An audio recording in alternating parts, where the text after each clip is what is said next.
अंदर Vladimir Putin बहुत बड़ा उलटफेर करने वाले हैं। यूक्रेन में युद्ध विराम को लेकर ट्रंप ने ऐसा ऐलान कर दिया है जिससे कि जेलेंस्की को बहुत बड़ा झटका लग सकता है। खबर यह है कि ट्रंप ने बातचीत से पहले ही पुतिन को यूक्रेन का 50% इलाका तोहफे में दे दिया है।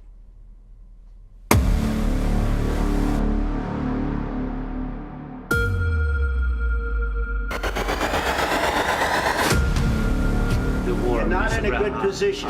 You don't have the cards right now.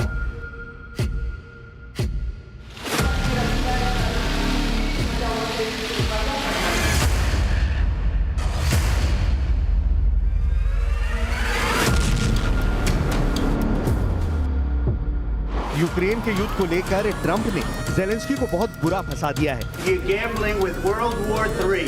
फंसाया भी ऐसा कि जेलेंस्की के चारों तरफ फैला ट्रैप गारंटी दे रहा है कि जीत पुतिन की ही होगी। अब ऐसा क्यों कहा जा रहा है, बहुत गौर से समझिए। डोनाल्ड ट्रंप ने कहा है कि कुछ जमीन जेलेंस्की को पुतिन को देनी होगी और पुतिन को भी कुछ जमीन जेलेंस्की को देनी होगी, यानी दोनों तरफ से जमीन का लेन देन होगा और इसी डील के तहत युद्ध विराम पर बात हो रही है। लेकिन बड़ा सवाल है कि जिस जमीन को लेकर डील हो रही है वो जमीन किसकी है। जाहिर है वो यूक्रेन है और ट्रंप अब यूक्रेन की जमीन ही पुतिन और जेलेंस्की में बांटना चाहते हैं। तो सवाल है कि इसमें नफा किसका और नुकसान किसका। There'll be some land swapping going on. I know that through Russia and through conversations with everybody. To the good, for the good of Ukraine. Good stuff, not bad stuff. Also, some bad stuff for both. So there's good and there's bad. I believe wants to see peace and Zelensky wants to see peace. Now, Trump का युद्ध विराम पर deal वाला ये idea Zelensky के गले नहीं उतर रहा। जेलेंस्की ने बहुत बड़ी वार्निंग दे दी है। यूक्रेन के राष्ट्रपति व्लादिमीर जेलेंस्की ने कहा है कि यूक्रेन का दूसरी बार बंटवारा नहीं होने देंगे। युद्ध खत्म करने के बदले यूक्रेन की जमीन नहीं देंगे। ऐसा इसलिए क्योंकि डोनाल्ड ट्रंप ने कहा है कि युद्ध विराम के लिए जमीन की अदला बदली करनी होगी। जेलेंस्की ने कहा है कि वो पुतिन को बहुत अच्छी तरह जानते हैं। यूक्रेन के बंटवारे का कोई एजेंडा कामयाब नहीं होने दिया जाएगा, चाहे इसके लिए कोई भी कीमत क्यों न चुकानी पड़े। Відповідь на українське територіальне питання є вже в Конституції України. Відступати від цього ніхто не буде і не зможе. Дарувати свою землю окупанту українці не будуть.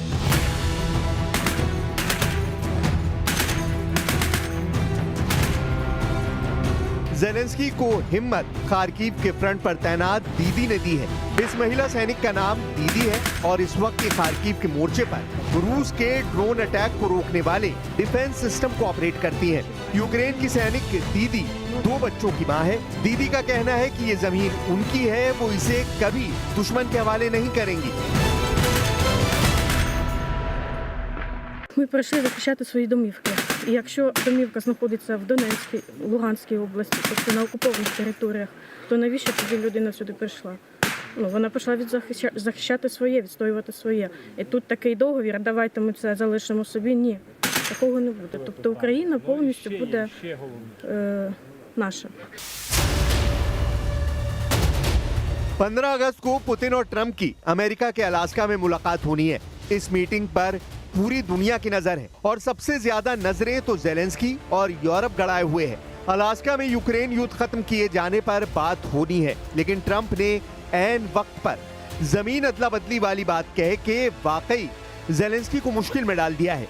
यूक्रेन में बमबारी रुके, फौज अपने बैरक में वापस लौटे और इसके लिए ज्यादातर शर्तें ऐसी हैं जिसमें यूक्रेन बहुत बड़े नुकसान में नजर आ रहा है। वो इसलिए क्योंकि पूर्वी यूक्रेन के बड़े हिस्से, जिसे डॉनबास कहा जाता है, वहाँ रूस की फौज का बहुत ही मजबूत कब्जा है।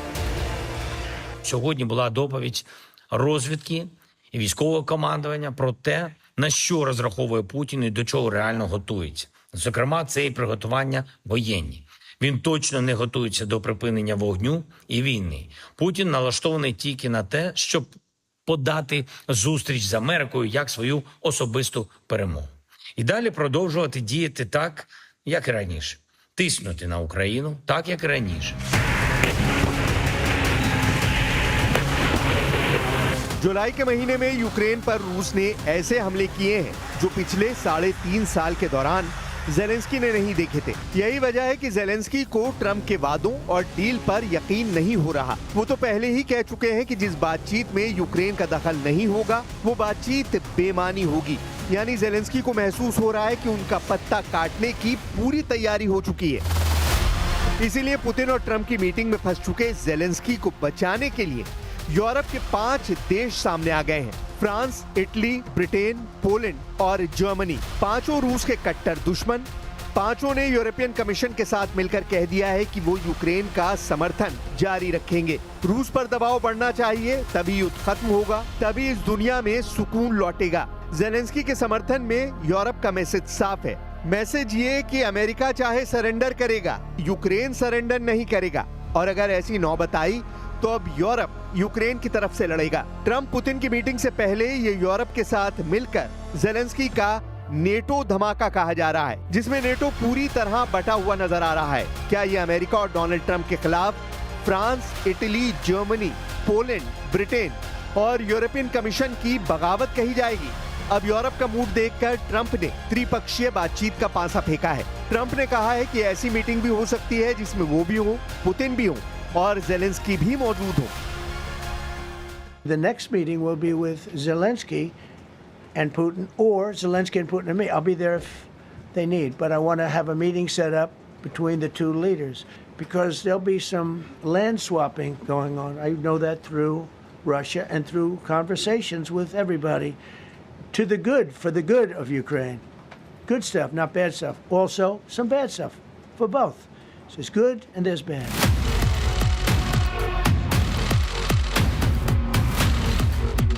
खबर है कि अलास्का की मीटिंग में पुतिन वादा कर सकते हैं कि वो यूक्रेन पर हवाई हमला नहीं करेंगे। रूस ने मई 2025 के बाद से यूक्रेन पर सबसे भारी हवाई हमले किए हैं।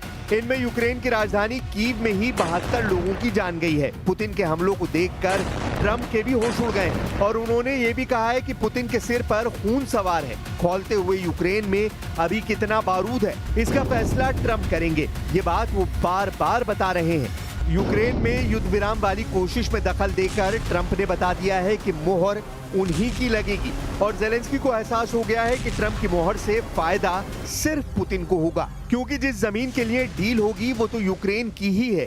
इन सब के बीच ज़ेलेंस्की को पुतिन की नीयत पर शक पहले से था, जिसे वो अब और पुख्ता बता रहे हैं। Немає жодної ознаки, що росіяни отримали сигнали готуватись до післявоєнної ситуації. Поки що немає. Навпаки, вони переміщують свої війська та сили таким чином, щоб розпочати нові наступальні операції. Якщо хтось готується до миру, він цього не робить. Ми продовжуємо інформувати наших партнерів про реальну ситуацію на полі бою, в дипломатії. रूस का दावा है कि उसने पूर्वी यूक्रेन के डोनेस्क में एक बड़े इलाके पर कब्जा कर लिया है, जबकि यूक्रेन का दावा है कि उसने डोनेस्क में रूस के सभी हमलों को नाकाम कर दिया है। पुतिन के टारगेट पर पश्चिमी यूक्रेन की तरफ 4 बड़े सेंटर हैं। पहला है खार्किव, दूसरा है सूमे, तीसरा है डोनेस्क और चौथा है निप्रो नदी के किनारे पर ज़ैपोरिज़िया। इन चारों शहरों के आसपास बहुत बड़ी जंग चल रही है और ज़ेलेंस्की जानते हैं कि अगर इनमें से एक भी मोर्चे पर वो हारे तो पुतिन के कब्जे में 50% यूक्रेन आने में बिल्कुल देर नहीं लगेगी। रूस की फौज आर्टिलरी का इस्तेमाल बहुत ज्यादा कर रही है। लंबी दूरी तक मार करने वाले रॉकेट दागे जा रहे हैं। साथ में ड्रोन ऑपरेशन भी तेज कर दिए गए हैं। इन सबके टारगेट पर यूक्रेन के फौजी ठिकाने हैं, जिनको हाल में नेटो की मदद के बाद मजबूती मिली है।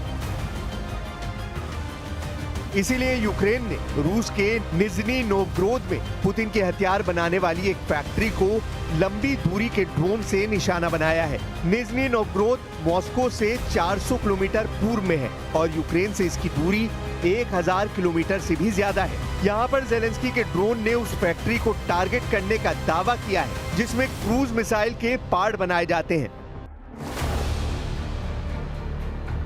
यूक्रेन के युद्ध को रोकने की ट्रंप ने कोशिश जरूर की है, लेकिन ऐन वक्त पर ज़ेलेंस्की के ऐसे हमलों ने पुतिन का मूड बिगाड़ दिया है और फिर रूस की तरफ से यूक्रेन को ऐसी सजा मिली है जिसे रोकना नेटो के बस की बात भी नहीं है। सवाल है कि क्या इस बार अलास्का में होने वाली बैठक से पहले यूक्रेन कोई ऐसा ऑपरेशन कर सकता है जिससे पुतिन और ट्रंप की बैठक शुरू होने से पहले ही फेल हो जाए। ज़ेलेंस्की का दावा है कि 24 घंटे के अंदर ही 137 मोर्चों पर आमने सामने का खतरनाक युद्ध हुआ है और यूक्रेन अपनी 1 इंच जमीन को लेकर भी समझौता नहीं करेगा, चाहे जो भी हो जाए। इसमें कोई शक नहीं कि युद्ध बहुत ही खतरनाक चल रहा है। रूस का दबदबा कई इलाकों में ज्यादा है, लेकिन नेटो और अमेरिका की मदद ने ज़ेलेंस्की के हथियार गोदाम फिर से भर दिए हैं। ये बात पुतिन भी जानते हैं, लेकिन पुतिन को टेबल पर लाने में ट्रंप कामयाब हुए हैं। अब अलास्का में होने वाली बैठक यूरोप का भी भविष्य तय करने वाली है। दोबारा राष्ट्रपति बनने के बाद ट्रंप और पुतिन के बीच अब तक 4 बार फोन पर बात हुई है। 12 फरवरी 2025 को ट्रंप और पुतिन के बीच यूक्रेन के मुद्दे पर बात हुई। 18 मार्च 2025 दोनों नेताओं के बीच फिर यूक्रेन पर बात हुई, युद्ध विराम का जिक्र हुआ। 19 मई 2025 इस दिन ट्रंप और पुतिन के बीच 2 घंटे से ज्यादा यूक्रेन और बाकी मुद्दों पर बात हुई। 4 जून 2025 इस दिन पुतिन और ट्रंप के बीच यूक्रेन ही नहीं, ईरान के मुद्दे पर भी बात हुई और 1 घंटे तक दोनों नेताओं ने बात की। इससे पहले अमेरिका और रूस के राष्ट्रपति के बीच आखिरी मुलाकात जून 2021 में हुई थी। तब ट्रंप नहीं बल्कि जो बाइडेन अमेरिका के राष्ट्रपति थे। यह मुलाकात स्विट्जरलैंड के जिनेवा में हुई थी। अब 4 सालों बाद पुतिन की मुलाकात ट्रंप से हो रही है और वो भी अमेरिका के अलास्का की जमीन पर। वही अलास्का जो 150 साल पहले रूस का हिस्सा था।